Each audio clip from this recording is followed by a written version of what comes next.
देख रहे हैं हेडलाइंस डेली HD न्यूज। जैसे जैसे भारत विकसित भारत के दृष्टिकोण की ओर अग्रसर हो रहा है, तकनीकी नवाचार की शक्ति राष्ट्रीय विकास का एक महत्वपूर्ण कारक बन रही है। वैज्ञानिक अनुसंधान, इंजीनियरिंग में नई खोजों और डिजिटल परिवर्तन पर विशेष ध्यान देने के साथ भारत अत्याधुनिक तकनीकों में एक वैश्विक नेतृत्वकर्ता के रूप में तेजी से उभर रहा है।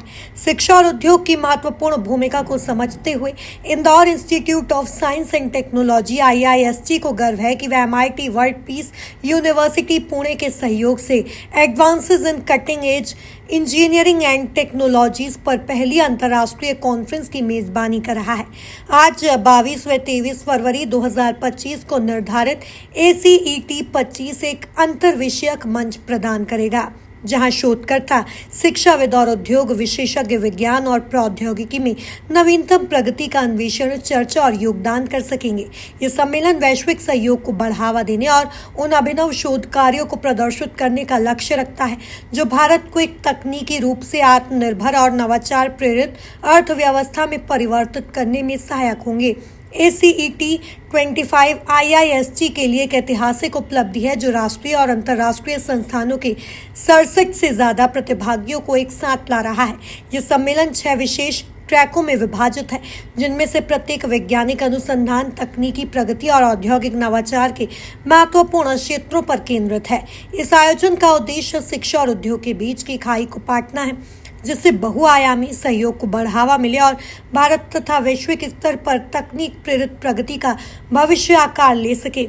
ACET 25 के लिए एक गर्व का अवसर है, जहां वो 2 प्रतिष्ठित कीनोट स्पीकर्स की मेजबानी कर रहा है जो अपने अपने क्षेत्रों के विशेषज्ञ हैं और भारत की वैज्ञानिक एवं तकनीकी प्रगति में महत्वपूर्ण योगदान दे रहे हैं। कॉन्फ्रेंस में मुख्य अतिथि एवं कीनोट स्पीकर के रूप में डॉक्टर प्रोफेसर प्रभात रंजन, कुलपति DY Patil international university Pune, माननीय अतिथि प्रोफेसर नीतीश पुरोहित, निदेशक SGS ITS इंदौर एवं प्रोफेसर ECE विभाग IIIT इलाहाबाद, अंतर्राष्ट्रीय कॉन्फ्रेंस के मुख्य संरक्षक Shri Arun S Bhatnagar, group advisor Sparsh और IIST ग्रुप ऑफ इंस्टीट्यूट्स ने अपनी गरिमामय उपस्थिति दर्ज कराई।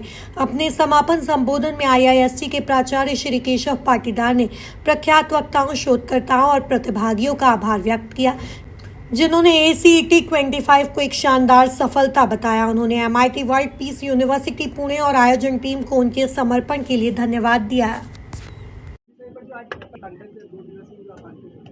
ये जो कटिंग एज टेक्नोलॉजी में हमारी कॉन्फ्रेंस है, इसमें CS पूरे इंजीनियरिंग की सभी ब्रांचेस के बारे में हम लोग बात करेंगे और फिर इसका हम विस्तार भी करेंगे, क्योंकि जैसे आप जानते हैं कि हमारे 3 कॉलेजेस हैं, फार्मेसी भी है, मैनेजमेंट भी है। तो अगली बार की जो इसकी कड़ी होगी, हम लोग फार्मेसी में भी और मैनेजमेंट के फील्ड में भी इस पर जल्दी ही कॉन्फ्रेंस आयोजित करने वाले हैं। MIT वर्ल्ड पीस यूनिवर्सिटी आपके साथ इसमें सहभागी है, क्या कहना चाहेंगे, किस तरह से आपकी सहभागिता इसमें है? It's a joint conference. We have a discussion on this last year only, 2024 July, and we have come on the same platform for organizing this conference on cutting edge technology. We do have a School of Computer Science and Engineering at MIT World Peace University.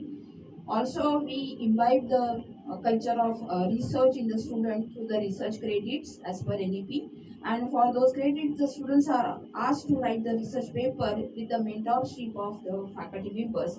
So this is the way faculty members are involved in writing the research papers, and those research papers are published across the different proceedings and journals. World level पर इस पर 67 जो research paper प्राप्त हुए, उनके बारे में बताएं, क्या किस तरह? That review sir will.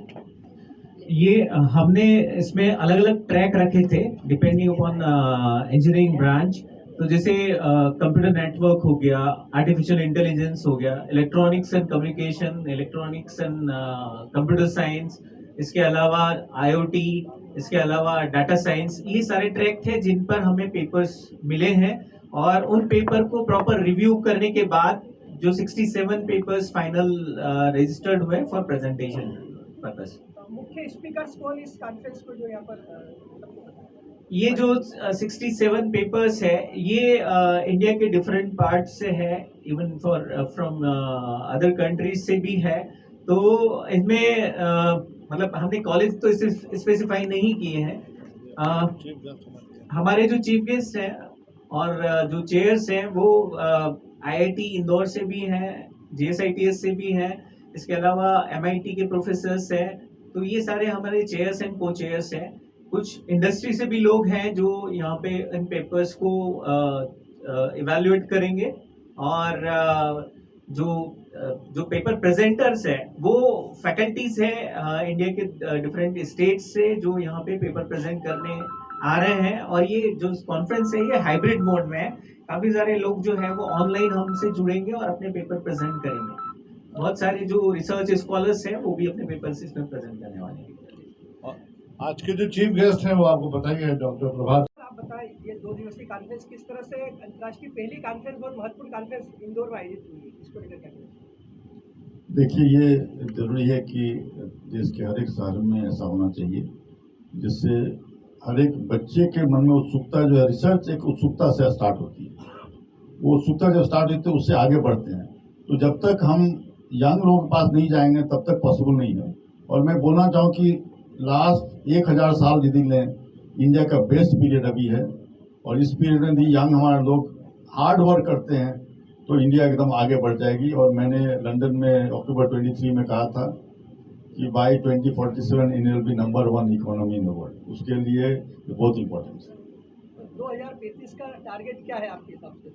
2000 technology vision 2035 में हमने क्वालिटी ऑफ लाइफ पर फोकस किया था, quality of life of Indian citizens.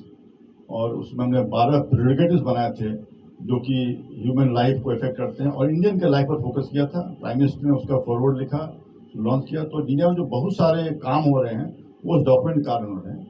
उसका मैंने एक रिव्यू किया था 2 साल पहले, 5 साल होने के बाद, कि हम कहाँ पर हैं इंफ्रास्ट्रक्चर सेक्टर में। तो 3 सेक्टर में हमारा काफ़ी ग्रोथ हो रहा है। एक इंफ्रास्ट्रक्चर में जो हम लोग सब देख सकते हैं, दूसरा है मैन्युफैक्चरिंग सेक्टर में जो अभी देख रहे हैं लेकिन काफ़ी बदलाव हो रहा है। चाइना से इंडिया की तरफ मैन्युफैक्चरिंग शिफ्ट हो रहा है। थर्ड है सेमीकंडक्टर इंडस्ट्री में काफ़ी ग्रोथ हो रहा है। ये 3 पिलर हैं ग्रोथ के। कहाँ पर हमारा गड़बड़ चल रहा है? हेल्थ केयर सेक्टर में अभी भी हमारा थोड़ा सा बिहाइंड द शेड्यूल चल रहा है।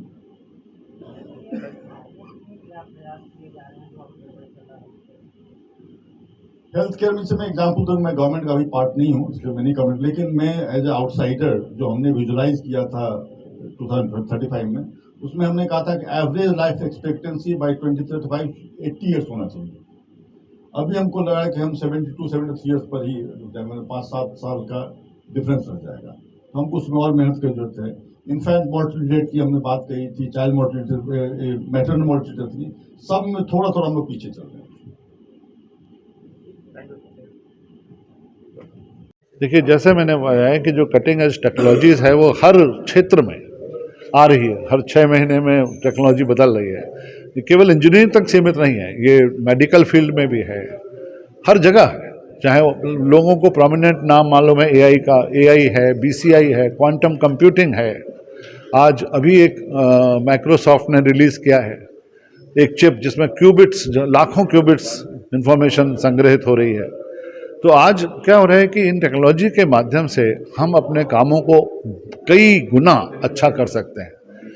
मेरा यही कहना है कि we have to multiply our efforts without multiplying our time. तो आज किसी को अगर कोडिंग नहीं भी आती है तो अभी आज एआई एजेंट्स इतने बन रहे हैं कि हम सबका काम बहुत आराम से हो सकता है। लेकिन जो भी एमर्जिंग टेक्नोलॉजीज़ हैं, चाहे वो एआई हो, वो मनुष्य का सब्स्टिट्यूट नहीं है, सप्लीमेंट्री है। वो हमारी कैपेबिलिटीज़ को बढ़ाने का कार्य करे, ना कि रिप्लेस करने का। तो ये हमारे ऊपर है कि हम उसको किस तरह से करते हैं। इसमें एक प्रॉम्प्ट इंजीनियरिंग है, जितना अच्छा हम प्रॉम्प्ट देंगे वो बड़ी फेमस हो रही है। आगे चल करके देखिए क्लाइमेट टेक्नोलॉजी की बहुत ज़्यादा आवश्यकता पड़ेगी, क्योंकि जिस तरह से क्लाइमेट चेंज हो रहा है, climate technology will be in thing. Brain computer interface बहुत बड़ा चलेगा। क्वांटम कंप्यूटिंग में तो रिवोल्यूशन आने वाला है। अभी जैसे मैंने बताया माइक्रोसॉफ्ट का चिप आया है, इसी तरीके से भी एक डॉक्टर साहब हैं लंदन के, 2 दिन पहले ही उन्होंने एक न्यूज़ आई है कि वो जिस समस्या को लेके 10 साल से परेशान थे, तो एआई के माध्यम से 2 घंटे में उसका सोल्यूशन मिल गया सुपर बग का, कि एंटीबायोटिक के अगेंस्ट जो सुपर बग क्रिएट हो जाता है उसको कैसे किया जाए, डील किया जाए। तो ये जो सब चीज़ें हैं ये, लेकिन हमें एक बात भी ध्यान रखनी है कि जो हमारी डिग्निटी है, प्राइवेसी है, और जो जैसे मैंने बताया कि वैसे तो आज इंटरनेट के माध्यम से पूरे विश्व के साथ हम जुड़ जाते हैं, लेकिन इसका दुरुपयोग भी हो सकता है। आज कैसे ऐसी एल्गोरिथम्स हैं जो आपके चॉइसेस को, आपकी प्रेफरेंसेस को प्रभावित कर सकते हैं और उसके कारण हम दिशा भ्रम हो सकता है कि सही दिशा क्या है।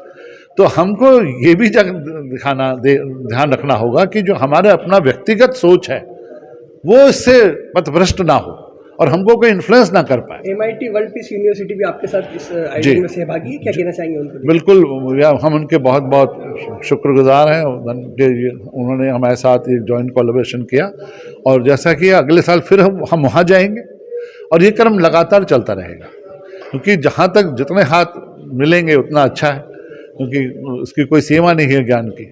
तो